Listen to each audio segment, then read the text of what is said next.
is good, YouTube? Quinn Wade Basketball Analysis coming to you with a quick video. I wanted to let you guys know I got some new merchandise available, not just t-shirt anymore. I got different type of t-shirt, different type of shirts and logos that you can purchase on my spread shirt, and also hoodies now. We have expanded and added more to the channel and more merchandise for the brand. Thanks for supporting. It will be in the description and the links will be in the comment section below. Thanks for helping me and supporting the movement. Quinn Wade Basketball Analysis. I'm going. What is good, YouTube? Quinn Wade Basketball Analysis coming to y'all with a quick video this Saturday. We're going to talk about Deni, a guy that a lot of people have been talking about in the comment section. They was wondering, what about him? Why I'm not saying he should be drafted? Why I'm not bringing him up at all when I look at the top picks and telling you what players they should take? Why is he never in that discussion? Why is he never even brought up? The thing about it is, when you look at his game, he's a lot raw than what people think. Not the greatest free throw shooter, not the greatest athlete, not the greatest defender. So you have to look at it from that perspective that when you in the draft, you trying to find somebody that you like. You want to find somebody that can fit a role. You trying to find somebody that has that upside. And when you look at him, he's an interesting guy just because he has that 6'9" body.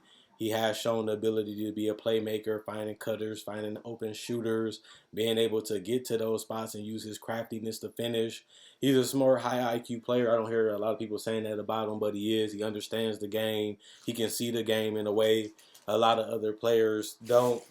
But when you look at today's NBA, a lot of the time you have to be able to score, and you have to be able to put a lot of pressure on the defense, especially at the wing position or the guard position, just because they need somebody to put threats on the court. Whether if you get in a screen for the pick and roll, you're a threat just because you're handling the ball, plus the roller is a threat. You also look at the fact that if you do have the ball in your hand, what are you going to do with it? If you're not going to pull up from mid-range, you're not going to put up from three, you have no floater game, and you're looking to pass, a lot of guys are going to sag off of you on the NBA level because they know you're not a threat and they don't fear you scoring the basketball. And that's important. And that's why I really didn't have him high, just because you look at what he brings to the table, it doesn't wow you, it doesn't blow your mind. So when I'm thinking about drafting a guy, I'm looking at what can he do for my team, what can he really become on this team in the future. And when you look at the draft, it's just other guys that have played more, have more footage on, more knowledge on, or just have way more upside. So you rather go with a guy that has the upside just because you like the fact that he can be something better. And when you look at this guy, you look at him, how good can he be? Will his game translate? And we've seen a lot of guys similar to him not really translate into star. They showed that they can be role players. They showed that they can be guys that can be pseudo ball handlers.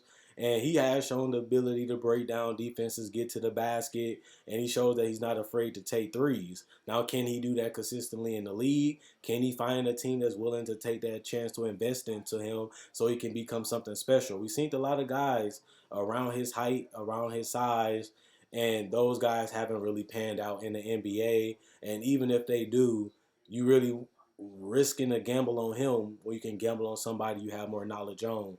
And that's the personal reason why I haven't been in a rush to give him to other teams. I haven't been in a rush to suggest him to other teams either, just because of that fact that we really don't know what he can do on this level. And the things that he does, a lot of teams don't want your forward to do that. He's not Giannis. Giannis took a little bit of time to develop his handle, to dominate scoring, but it took a couple years to get there. And when you want somebody, you really want somebody that can shoot, score, and really put ways to make the defense pick their poison and stay honest.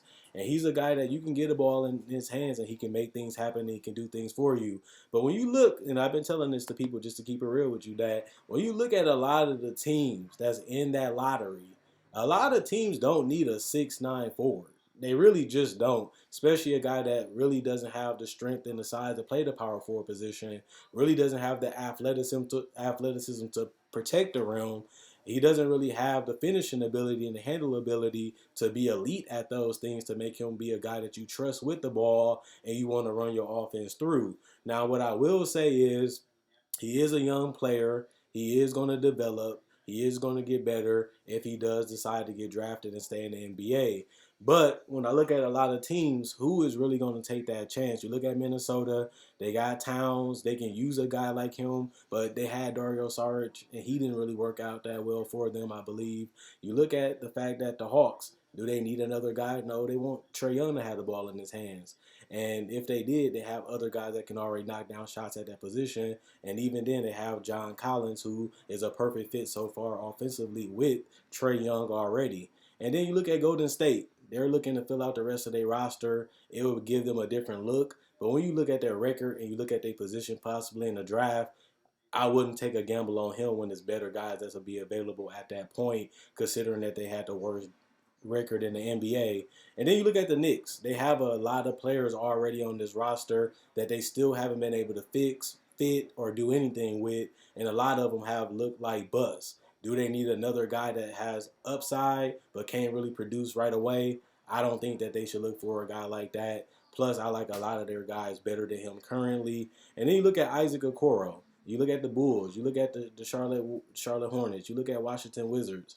A lot of these teams already have the forward position filled. And even if they didn't, they have guys that can already facilitate and score, and they want those guys to have the ball in their hands. So I can see a team like the Spurs possibly taking him if he drops, just because he can give them that dynamic that Dial gave them, that a Kyle Anderson gave him, and they willing to pan him out, be rough on him a little bit, teach him the way, teach him the right type of way to win, teach him the right direction to go in when it's time for him to develop his skills. So I can see a team like that taking a gamble on him if he falls that far. But that would be a good pickup for them because they know what to do with these type of players. But we're not talking about the Spurs only. We're talking about every team in the lottery because he's predicted to be a lottery pick. And other than that, I'm not going to really go all in on him, but I'm just telling you why I haven't really made a video about him and why I'm just not as high. But he is an interesting guy. He has the work ethic. He has the IQ. He has the ability to be a potential shooter in this league. He has the potential to be a playmaker in this league. It just, do he really have the opportunities on a lot of these teams? And if he does have the opportunity, when will it come? Will he be able to be ready when it comes? And is a team really ready to invest in a guy like him at 6'9", without the explosiveness, without the high scoring level, and just being a one-dimensional scorer, the layup in the three, but he's not the greatest three-point shooter, and he's not the most athletic guy, which he's going to go against better athletes because he is in the NBA. And if he does get to the basket, he's shown that he can finish even through contact, but at the same time, if he gets fouled, he's not a great free throw shooter. So there's a lot of things that you will have to do to get the best out of this guy, and somebody's going to take a gamble on him, and somebody likes him. It's just finding the right fit, the right situation, and he seems like he has the work ethic. But I look at this guy as a project, a guy that has the body when it comes to height, has the abilities when it comes to IQ, but can he put the skill and everything together to really smooth out the rest of his game, making him more of a threat, allowing you to put the ball more in his hands because he can do more and he can put the defense in situations where they'll be uncomfortable or they prefer not to be in. That could be 3 to 4 years from now. And that's the only problem that I have with him. When I look at this draft and I look at where he could be selected, it's a lot more guys that I'd rather have than him. And it's a lot more guys that have a higher ceiling than him, in my personal opinion. And that's a big thing in the draft. It's all about what the guy can become and what the guy can do now. His game just doesn't translate that well with the teams that's trying to draft him. That's the big thing with him. And this is just going to be interesting to see what team really is going to take that gamble of picking a foreign player that really doesn't have the athleticism and really doesn't have the jump shot from mid-range consistently from three or even a floater game to really punish defenses in different situations. He just doesn't have it right now. But he is young and he has the size. Can he develop and become something special? And what team is going to really take that chance to develop him and keep him around? Like I said, we had a lot of big European, international players, I should say, and a lot of those guys don't pan out. He can be the one that can. I'm not saying that he can't, but that risk is always going to be in the back of your mind. And a lot of those guys have failed. Now he's just another guy that's a foreign-born player that everybody want to see play, everybody hyping up, and now he has a lot of pressure to live up to that, especially if he get drafted within that top 10. And if he does, how long will he be in the league? How will he be if he does develop the other skills? And what team is really willing to take that gamble with him to, take a chance of getting a bust. But I like what he can do. I like what I done seen, but I don't like it enough that I'm crazy over him, and I don't like it enough to really take something else over him, depending on where he falls in the lottery. But if he is a lottery pick, I can see him going within 10 or below. I mean, 10 or higher, I should say. And I think you can find a good project like him that you can develop and possibly be a star for you.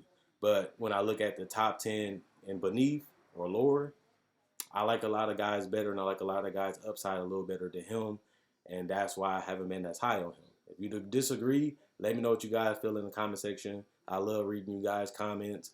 Um, I'm interested to see how a lot of you guys feel since y'all been bringing up his name a lot in the comment section below. I haven't forgot I was gonna get to him, and I picked this day to do it.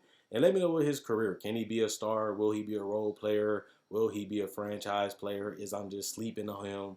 Whatever you feel about him, let me know in the comment section below. And at the end of the day, like I said in the beginning of the video, I got merchandise. My I got merchandise on my Facebook page. Like on Facebook to show support. Thanks for everybody that liked on Facebook. If you haven't, please like it in the description below. I got my spread shirt also. If you want to buy merchandise, got different type of merchandise for y'all available there. That will be in the description. Also check out my website, nelsonplayground.com. I'm going to start making more content to differentiate the website from the channel, and that should give y'all some more content, but you're only going to be able to get it on the website, so don't forget that.